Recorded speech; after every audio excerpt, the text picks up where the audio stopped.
Quando ouviu o livro da lei, dizia o rei, rasgou as suas vestes em sinal de tristeza. Então deu a Ilquias, o sacerdote, e a Aicã, filho de Safã, e a Aquibor, filho de Micaías, e a Safã, escrivão, e a Asaías, o servidor do rei, a seguinte ordem: vão consultar a Deus, o Senhor, por mim e por todo o povo de Judá, a respeito dos ensinamentos deste livro. Deus está irado conosco, porque os nossos antepassados não fizeram o que este livro mandar. E o que Asaicã, Abidom, Safã e Asaías foram falar com a profetisa chamada Ulda, que morava no bairro Novo de Jerusalém. O marido dela, que se chamava Salum, filho de Tikva, e neto de Arás, era encarregado da rouparia do templo.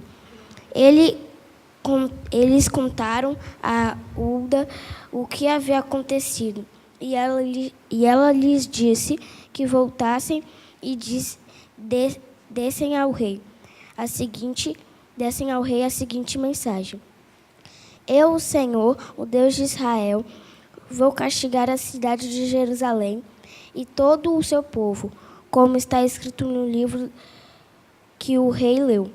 Eles me abandonaram e têm oferecido sacrifícios a outros deuses, e assim me fizeram ficar irado, por causa de todas as coisas que têm feito.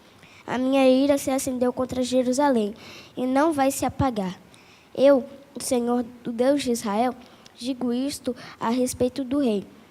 Você ouviu o que está escrito no livro, e se arrependeu e se humilhou diante de mim, rasgando as suas roupas e chorando quando ouviu como ameacei castigar a cidade de Jerusalém. E o seu povo, eu vou fazer com que Jerusalém vire um lugar horrível de se ver.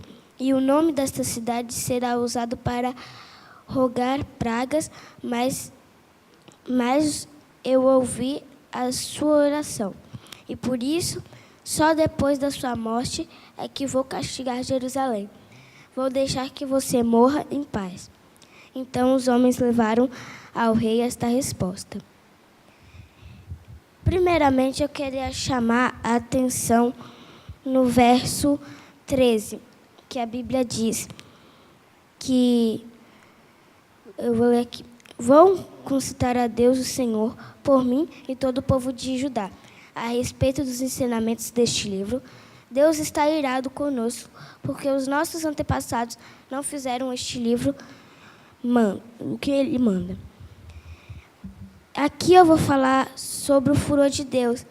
Aqui no verso 13 fala sobre o furor de Deus que caiu sobre o povo de Judá. E a razão do furor de Deus cair sobre o povo de Judá foi porque os pais deles não deram ouvidos à palavra de Deus. E isso, eles nesse período que eles não estavam dando ouvido à palavra de Deus, eles deram também negligência à lei do Senhor, que eles não deram devido valor à palavra de Deus. E a última reforma do templo tinha sido feita no reinado de Joás, no ano de 803. E o último rei justo, que foi Ezequias, tinha morrido 65 anos antes da reforma do templo pelo rei Josias. Então,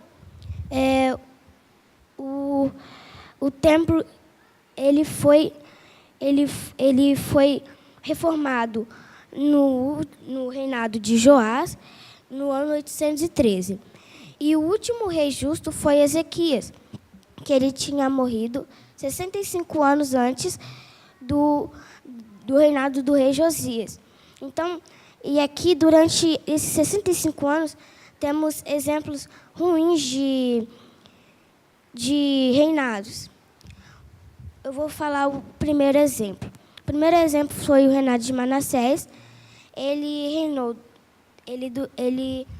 Ele reinou durante 55 anos e ele fez algumas coisas ruins, que foi reconstruir todos os altares pagãos, praticou a feitiçaria, instalou um ídolo no templo, assassinou muitos de seu povo e, o pior, sacrificou seu próprio filho para um Deus que não existe.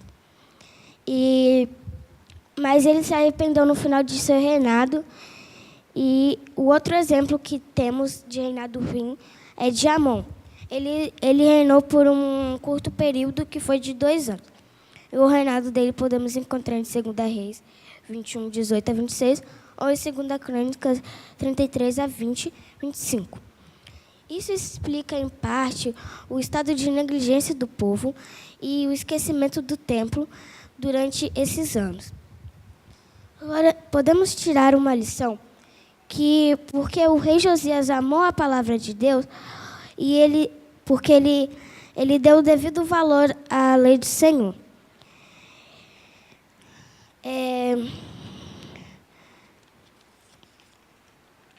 No verso 11, tendo o rei ouvido as palavras do livro da lei, rasgou suas vestes. É bem provável que este livro fosse uma parte do Pentateuco, e alguns estudiosos vão falar que foi uma parte de Deuteronômio, que foi de 16, de 13 a 15, ou de 28, de 15 a 25. O que causou tanta emoção ao rei foi a decisiva condenação à idolatria do pecado. E essa razão do rei Josias se evidencia o efeito da lei pelo conhecimento do pecado. E, infelizmente, hoje em dia, a lei do Senhor tem sido tratada como regras o que pode fazer e o que não pode fazer. E a lei do Senhor, ela não é isso. Ela nos traz o conhecimento que nós somos incapazes de nos salvar. E aqui podemos tirar uma segunda lição para as nossas vidas, que para reconstruir as nossas vidas, somente pela fé objetiva. O que eu entendo da fé objetiva são que as verdades que aceitamos e cremos da palavra de Deus. E outra lição para reconstruir nossos relacionamentos com Deus, só através da lei do Senhor.